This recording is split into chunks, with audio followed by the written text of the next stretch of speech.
IRH Magazine organise les 11, 12 et 13 février 2016 à Yamoussoukro la première édition des Journées nationales de la communication et du marketing JNCM.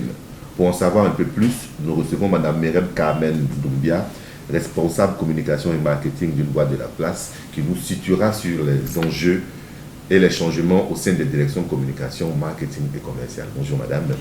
Bonjour. Qu'est-ce qui donc a motivé la création de ces journées nationales de la communication et du marketing? Écoutez, il y a des journées pour la promotion des autres activités, des autres domaines d'activité, mais il n'en existe pas pour ce qui est de la communication. Pour participer à des journées de communication, il faut aller en dehors de la Côte d'Ivoire.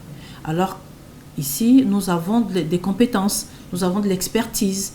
Donc, il était bon que cette idée puisse germer et surtout puisse être exécutée, comme ça va être le cas à partir du 11 février à Yamoussoukro. Donc, pour me résumer, ces journées viennent combler un besoin des communicants de Côte d'Ivoire. Pour ces premières journées nationales de la communication et du marketing, quelles seront les thématiques développées lors de cette cérémonie et quels sont les enjeux par rapport à ces thématiques-là? Qu'est-ce qui a motivé le choix des thématiques qui vont être développées? Les thématiques qui vont être développées sont des thématiques actuelles. Vous savez que la communication est l'un des domaines qui évolue très vite, qui évolue en même temps que le temps et la technologie. C'est ce qui justifie donc ce thème, l'accompagnement du changement au sein des directions communication, marketing et commercial. Alors, nous allons, autour de ce grand thème principal, avoir 4 axes principaux. L'éthique, je vous parlais tout à l'heure de l'évolution de la technologie qui accompagne, j'allais dire au quotidien, la communication dans les entreprises. Donc, la technologie de l'information et de la communication, ça va être un axe. Le deuxième axe, c'est l'externalisation. Parce qu'aujourd'hui, on s'est rendu compte qu'une structure de communication, une direction de communication ne peut pas embrasser tous les domaines du métier de la communication.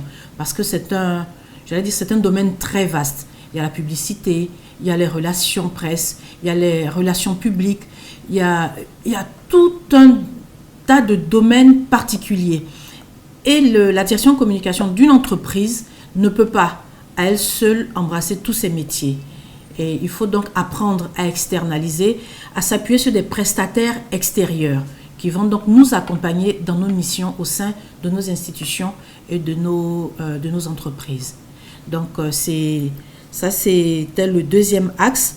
Le troisième axe, c'est comment passer d'un centre de coût à un centre de profit. Permettez que je commente un tout petit peu parce que ce point me tient à cœur. Par expérience, nous avons vu que dans les entreprises, les structures de communication sont considérées un peu comme des budgétivores, des structures budgétivores, et l'on ne voit pas toujours bien l'impact des actions de communication. Et pourtant, c'est la communication qui aide à améliorer l'image, c'est la communication qui aide à vendre les produits fabriqués par l'entreprise, c'est la communication qui va aider à vendre les services, c'est la communication qui va aider à polir les angles de l'entreprise ou de l'institution. Et donc justement, les budgets doivent être conséquents. Et nous voulons au cours donc de ce séminaire montrer comment aujourd'hui la communication qui est considérée comme étant une structure budgétivore va être présentée comme un centre de profit, pour les entreprises qui déploient des budgets conséquents pour les actions de communication. Et puis le dernier axe, c'est la RSE. Depuis environ une dizaine d'années, l'on parle de la RSE. C'est très développé dans les pays occidentaux, mais chez nous, c'est encore très timide. Et pourtant, la RSE a un rôle très important à jouer au sein des entreprises et institutions. Alors, je vais définir la RSE. C'est la responsabilité sociétale de l'entreprise. Et donc, ce nouveau concept, enfin nouveau pour nous, ce nouveau concept vient aider les entreprises à asseoir leur image, à conforter leur image auprès de leurs clients. Madame Carmen Doumbia, on le rappelle, vous êtes la présidente du comité scientifique des Journées nationales de la communication et du marketing. Selon vous, quel impact est-ce que ces journées pourraient avoir sur le fonctionnement des entreprises et administrations privées et publiques en Côte d'Ivoire? L'impact ne peut qu'être positif. Vous savez très bien qu'il n'y a de richesse que d'hommes, quelqu'un l'a dit. Donc la première richesse d'une entreprise, ce sont ses ressources humaines. Et nous aurons la chance à Yamoussoukro d'avoir des experts tels que la ministre Kofi Martin Studer, qui est une très grande professionnelle du domaine de la communication. Nous aurons également M. Eugène Zadi, DGA de la CIE, qui est également un très grand professionnel de la communication. Nous aurons des experts qui vont nous accompagner.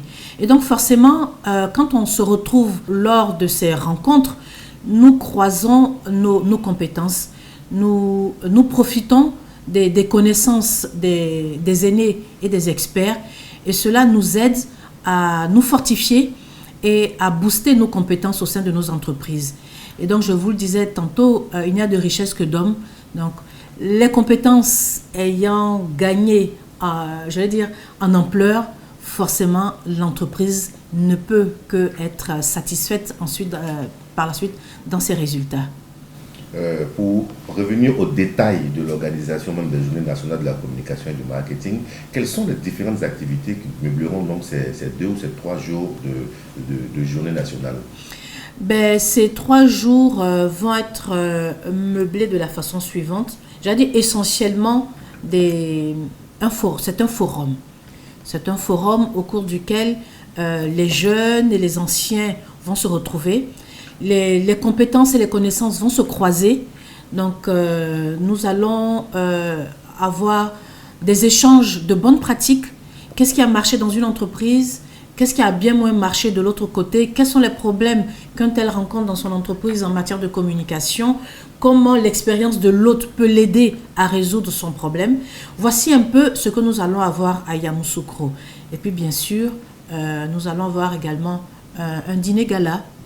Un dîner gala au cours duquel il y aura des récompenses. IRH Mag, qui sait très bien faire les choses, sait reconnaître les mérites des uns et des autres, donc il y aura des récompenses. Et puis, nous allons nous séparer sur une note sportive. Nous avons entendu parler éventuellement de la présentation ou de la mise en place d'un réseau, le RICOM. Est-ce que vous pouvez nous en parler? Bien sûr. Alors, c'est encore, en sommeil, ou du moins en veilleuse. Nous sommes dans les starting blocks en train de préparer ce grand projet, et nous rêvons de le voir éclore, naître et grandir. Alors le RICOM, c'est le réseau ivoirien des communicants qui va fédérer les professionnels de la communication qui évoluent en entreprise et dans les institutions, qu'elles soient privées ou publiques. Et ensemble, nous allons, travailler sur nos intérêts, promouvoir notre métier, lui donner une valeur encore plus grande et la faire connaître la communication auprès de ceux qui ne savent pas encore ce que c'est que la communication, ce que la communication peut réussir à faire en matière de gains, de profit, d'image. Vous savez qu'avec la communication seulement, on peut réussir une belle cohésion sociale. Alors le RICOM va s'atteler à travailler, à promouvoir la communication. Le RICOM va également s'atteler à former nos jeunes frères et sœurs qui arrivent dans le domaine de la communication.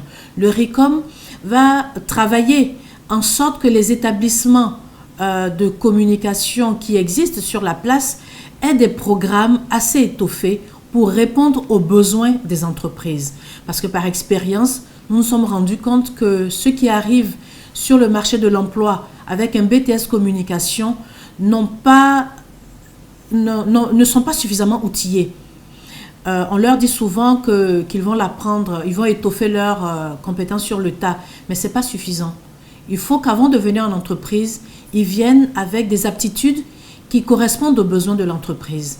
Aujourd'hui, les choses ont évolué, on ne fait plus la communication comme on la faisait il y a 20 ans.